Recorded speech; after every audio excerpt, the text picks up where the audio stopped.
Kehidupan politik dan ekonomi pada masa Orde Baru. Kebijakan politik 1. Pelaksanaan pemilu 1971. Pada tahun 1971, pemerintahan Soeharto melaksanakan pemilu pertamanya. Pemilu ini sebelumnya sudah diatur melalui SI MPRS 1967, dan pemilu ini bahkan hingga pemilu-pemilu berikutnya yang dilaksanakan tahun 1977, 1982, 1987, 1992 hingga 1997. Kedua, dui fungsi ABRI. Dui fungsi ABRI adalah peran ganda ABRI sebagai kekuatan pertahanan keamanan dan sebagai kekuatan sosiopolitik. Sebagai kekuatan sosiopolitik, ABRI diarahkan untuk mampu berperan secara aktif dalam pembangunan nasional. Ketiga, penyederhanaan atau fungsi partai politik menjadi 2 partai dan 1 golongan karya, yaitu Partai Persatuan Pembangunan, Partai Demokrasi Indonesia, dan golongan karya. Kebijakan ekonomi 1. Rencana Pembangunan 5 tahun atau Repelita. Pada April 1969, pemerintah menyusun Rencana Pembangunan 5 tahun Repelita yang bertujuan untuk meningkatkan sarana ekonomi, kegiatan ekonomi, serta kebutuhan sandang dan pangan.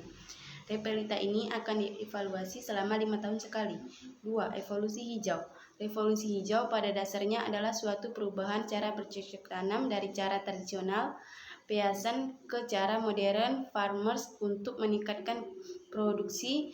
Pertanian umumnya dilakukan 4 usaha pokok yang terdiri dari intensifikasi, ekstensifikasi, diversifikasi, dan rehabilitasi.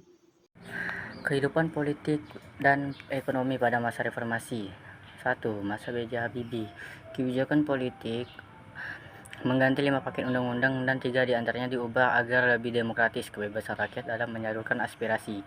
2. Jejak pendapat wilayah Timur Timur. 3. Pengurangan jumlah anggota ABRI di MPR dari 75 orang menjadi 38 orang.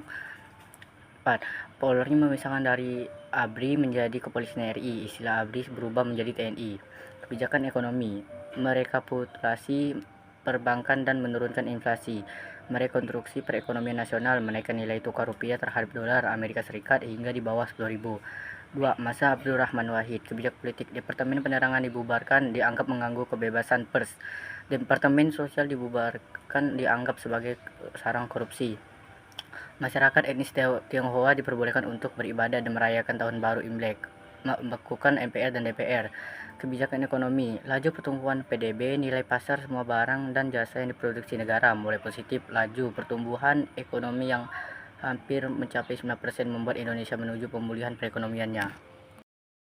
Ketiga, masa Megawati Soekarno Putri. Kebijakan politiknya yaitu menghadapi sengketa Pulau Sipadan dan Pulau Wigitan, mendirikan Mahkamah Konstitusi MK dan Komisi Pemberantasan Korupsi KPK, mengesahkan UU Nomor 23 Tahun 2003 dan mengadakan pemilu.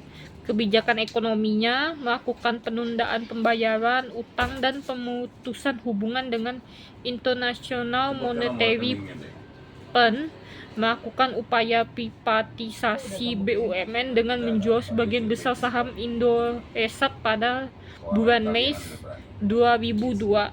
Keempat, masa Susilo Bambang Yudhoyono SBY. Kebijakan politiknya memberantas korupsi, berdamai dengan gerakan Aceh Merdeka, menyelenggarakan pemilihan kepala daerah.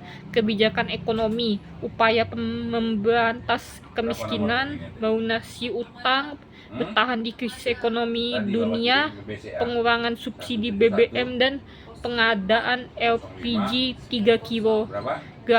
Di masa pemerintahan SBY banyak kasus korupsi terungkap. Hal ini sempat meningkatkan kepercayaan masyarakat terhadap pemerintahannya. 1. Soekarno. Presiden pertama Indonesia adalah Insinyur Soekarno. Semasa hidupnya ia aktif dalam memperjuangkan kemerdekaan Indonesia dengan mencetus dasar negara atau Pancasila dan menjadi proklamasi. 2. Soeharto. Setelah masa kepemimpinan Soekarno, Mayor Jenderal TNI Soeharto dipilih menjadi Presiden Indonesia. Menjabat selama 30 tahun. Soeharto lengser dari jabatannya pada 21 Mei 1998. ia dituntun untuk turun setelah Indonesia mengalami krisis ekonomi. Indonesia kemudian meninggalkan masa Orde Baru menuju era reformasi. B.J. Habibie menggantikan pemerintahan Soeharto, namun masa pemerintahannya hanya bertahan selama 17 bulan, yakni dari 21 Mei. Megawati Soekarno Putri. Setelah Gus Dur lengser, kepemimpinan Indonesia dipegang oleh Megawati Soekarno Putri. Ia memimpin Indonesia bersama wakilnya Hamzah Has dari tahun 2001 hingga 2004. Megawati diketahui sebagai anak dari proklamator Soekarno, juga pendiri dari Partai Demokrasi Indonesia Perjuangan (PDIP). Susilo Bambang Yudhoyono atau dikenal dengan SBY menjadi presiden yang pertama kali dipilih langsung oleh rakyat. Tahun 2004 menjadi kali pertama pemilu secara langsung digelar oleh pemerintah. SBY berpasangan dengan Muhammad Yusuf Kalla. Kepemimpinan mereka berakhir setelah 5 tahun 2009. Kemudian SBY terpilih lagi untuk periode kedua dan berpasangan dengan Budi Budiono. Jokowi, pria yang akrab disapa Jokowi ini telah menjabat selama 2 periode. Pertama kali ia terpilih di tahun 2014 bersama wakilnya Muhammad Yusuf Kalla. Kemudian di tahun 2019 ia kembali terpilih dengan wakilnya Ma'ruf Amin.